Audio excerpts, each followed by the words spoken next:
Aujourd'hui, on est à Montélimar, les copains. C'est entre Marseille et Grenoble. Et il y a une pizzeria qui a été cambriolée à la voiture bélier. Et le mec a répondu: On n'est pas une bijouterie, je ne comprends pas.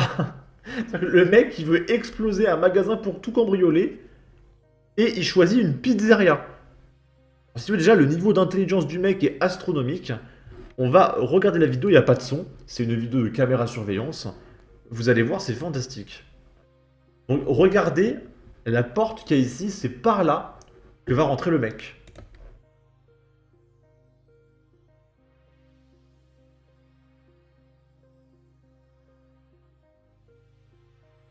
Ça y est, c'est ouvert.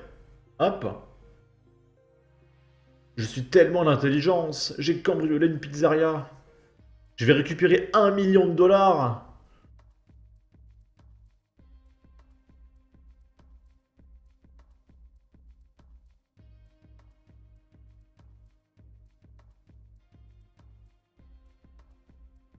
Il y a tellement pas de pognon que le mec, ça se voit, il a pris genre 3 bifetons. Il les tient à main nue. Son pactole, il le tient à main nue. Là, c'est ça son pactole. Il a récupéré 50 balles, quoi. C'est une pizzeria, hein. Mais incroyable. J'adore le vivre ensemble. Je pense que je vais voter Jean-Luc Mélenchon.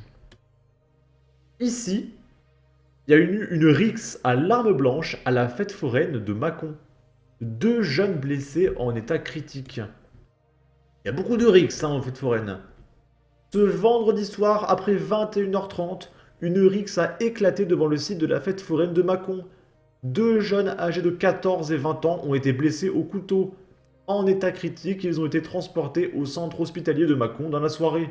La soirée à la fête foraine de Mâcon a été gâchée ce vendredi soir. Selon les services de secours, après 21h30, une rixe a éclaté à proximité de l'avenue Charles de Gaulle, juste devant le site de la fête foraine.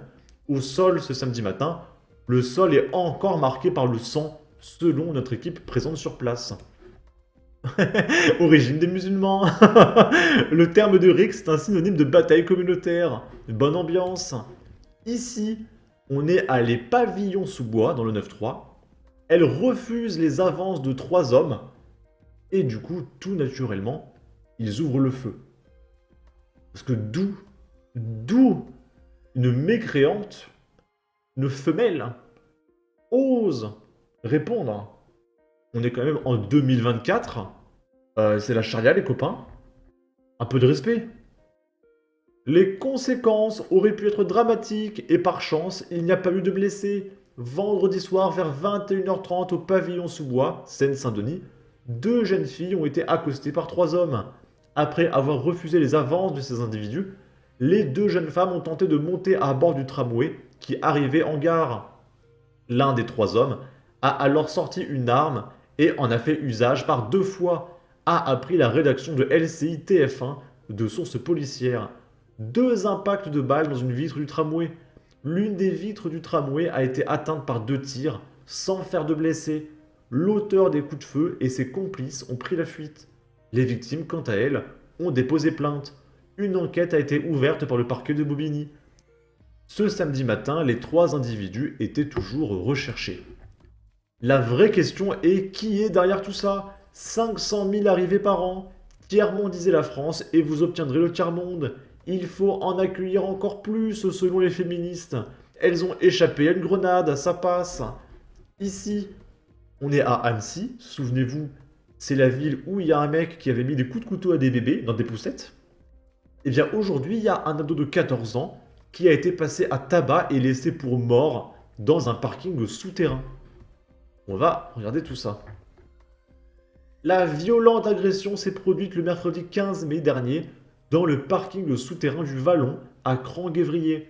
Une enquête de police pour violence volontaire en réunion a été ouverte. Un règlement de compte entre jeunes dont l'issue aurait pu être dramatique. Selon nos informations, un adolescent âgé de 14 ans a été violemment agressé, etc. etc. Il se répète. Ok. La petite agression mortelle du jour. Ce qui est cocasse, c'est que ces mêmes villes riches se croyant jadis à l'abri de tout, finissent par être touchés. Quel est donc le phénomène? Vous avez tous la réponse. Origine du coupable. J'ai connu Annecy comme étant la ville bourgeoise bien tranquille. Je ne suis pas vieux. Ici, on est à Bordeaux dans le 33.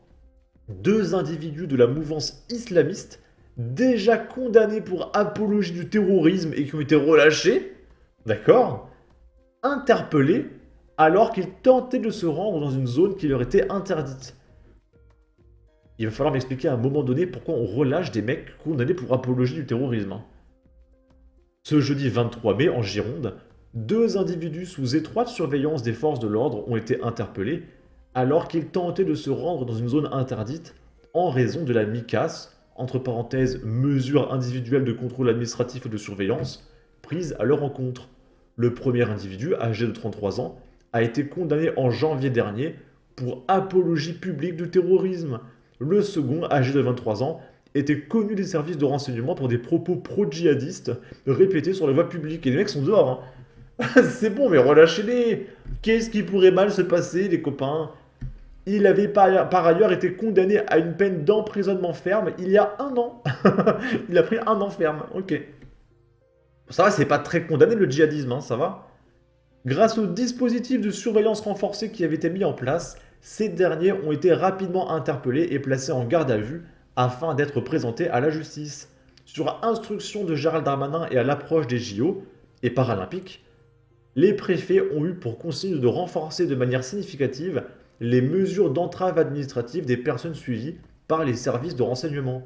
Parmi ces mesures figurent notamment les visites domiciliaires ou encore les MICAS qui ont été multipliées par 2. Ces dernières permettent notamment d'empêcher un individu à la dangerosité caractérisée de se rendre dans une zone déterminée pour une durée limitée. Et là, j'ai une question. Si un individu a une dangerosité caractérisée, pourquoi il est dehors? C'est un truc de fou, ça. Non, mais on le surveille. Mais faut pas le surveiller, faut le mettre en tôle. Mais c'est du délire. C'est du délire. On regarde les commentaires et je vous laisse sur ça. Ils cherchaient Allah.